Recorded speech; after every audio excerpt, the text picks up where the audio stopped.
Hey everyone, welcome to In Retrospect, the channel that looks back at some of the most anticipated and not so anticipated sneaker releases in recent history.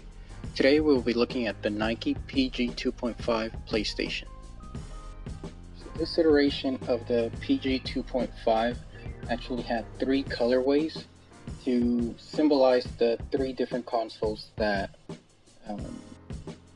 PlayStation released. The first colorway being gray, the second colorway being black, and this colorway, the blue colorway, being the iteration for the third PlayStation.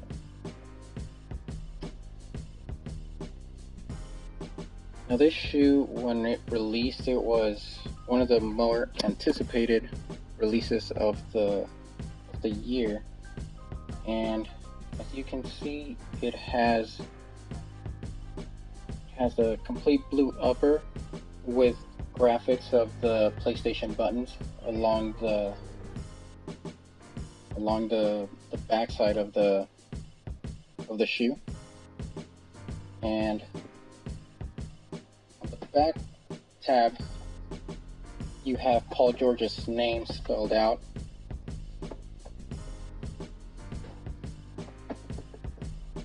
But moving to the front of the tongue, you have on one tongue you have the PG symbol, and on the other tongue you have the PlayStation symbol.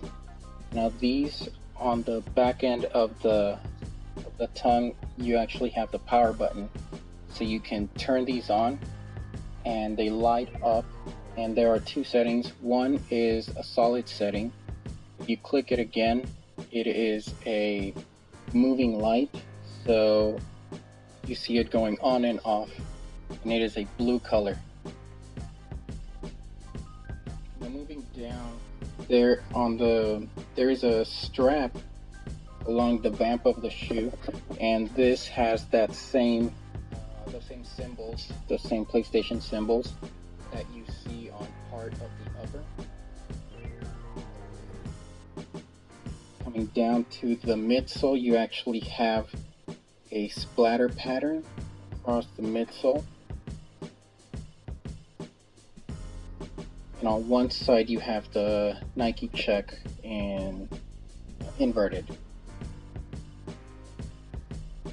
Moving towards the bottom of the shoe, you actually have what looks like a biomorphic pattern. On the inside of the shoe, you actually have padding along the sock liner to protect your heel. It's a very comfortable foam. And in the insole, you actually have on the left shoe, you have the PlayStation symbol, and on the right shoe, you have the Paul George logo. Now, as the release got closer, the hype for these actually died down, which made it a lot easier for people to cop. So for those that actually like the PG 2.5, this was a good thing. It was a fairly good cop for a good shoe. Once again, this is a look back at the Nike PG 2.5 PlayStation. Thank you for watching.